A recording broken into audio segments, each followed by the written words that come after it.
one. We've got two consoles to detail here today. Joker is finally coming to Smash Bros. Ultimate, and gaming might save history. Yeah, believe it or not. Find out that and more here on today's episode of Game Center. Hello everyone and welcome again to Game Center. I'm Scan here at Player One Esports. Starting things off at the top with a really big piece of news from both Sony and Microsoft. The PlayStation 5. Wait, okay, it's not yet the PlayStation 5, it's just their next-gen console, but the PlayStation 5 has been detailed for the first time.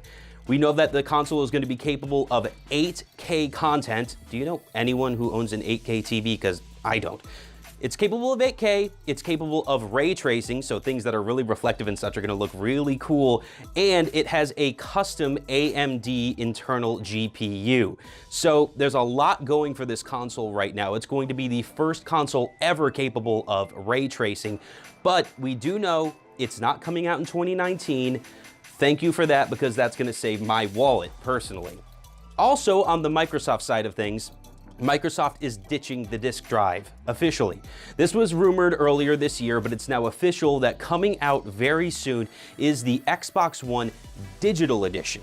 The Digital Edition, as I said, has no disk drive, is entirely focused on serving the Xbox Live Marketplace as the only place for you to get games on the console.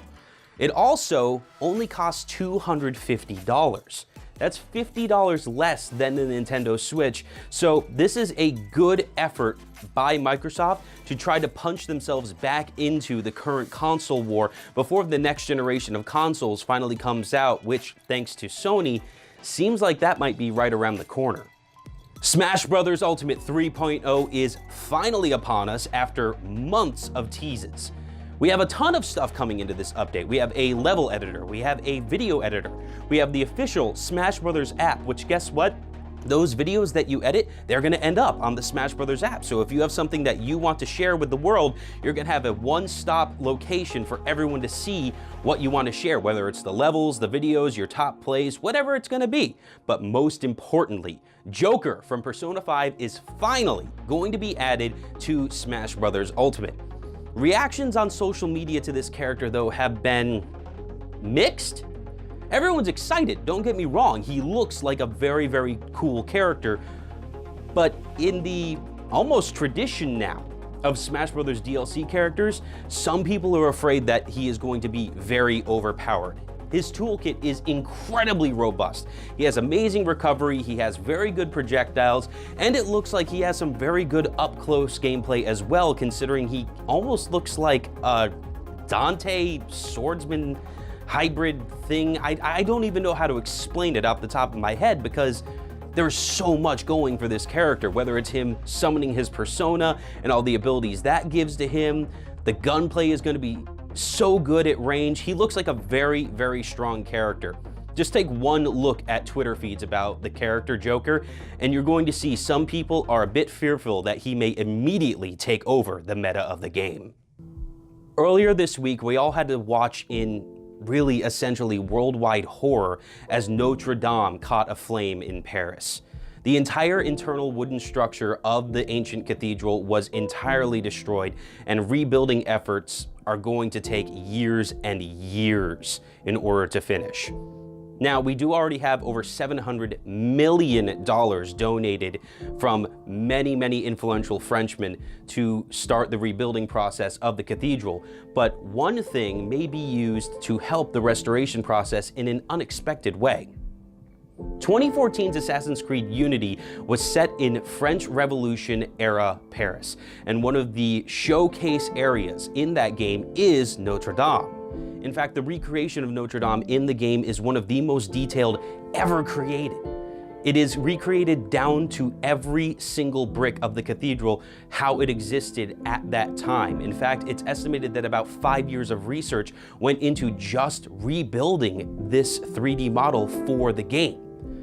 It's not official that the 3D model from the game is going to be used to help in the rebuilding and restoration process, but it is doubtless that it will go down as one of the most detailed and absolutely vital historic references of the cathedral now that the entire interior has unfortunately been destroyed. To me, this is cool because I'm a huge history buff and I'm a huge Assassin's Creed fan. And Assassin's Creed specifically has pushed to be seen as both a learning tool and a game, especially with its most recent releases in Assassin's Creed Origins and Odyssey.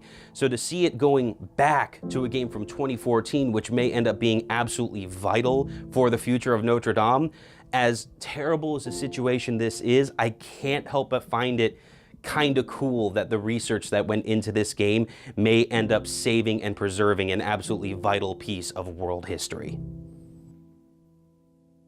Looking ahead to events happening this week live on Player One Esports, we're starting things off on Friday the 19th at 8 p.m. with the grand finals of our Rainbow Six Siege Breach and Clear event. This is the end of our first ever Rainbow Six Siege tournament, which will see Tier 1 Esports face off against Rainbow Funland in a best of 5. We saw both of these teams play very well in our first 2 rounds of the event, so it should be exciting to see who comes out on top after grand finals. The $5,000 League of Legends Elite Series continues with rounds 5 and 6. Round 5 will feature Azio facing off against Zenith on Wednesday the 24th at 7 p.m. Eastern Time. Round 6 will feature Fruition facing off against Bloody Gaming on Thursday the 25th, also at 7 p.m. Be sure to tune in to both of these events as we will be doing tons of giveaways during both of the web streams, which again you can find live on twitch.tv/PlayerOneEsports.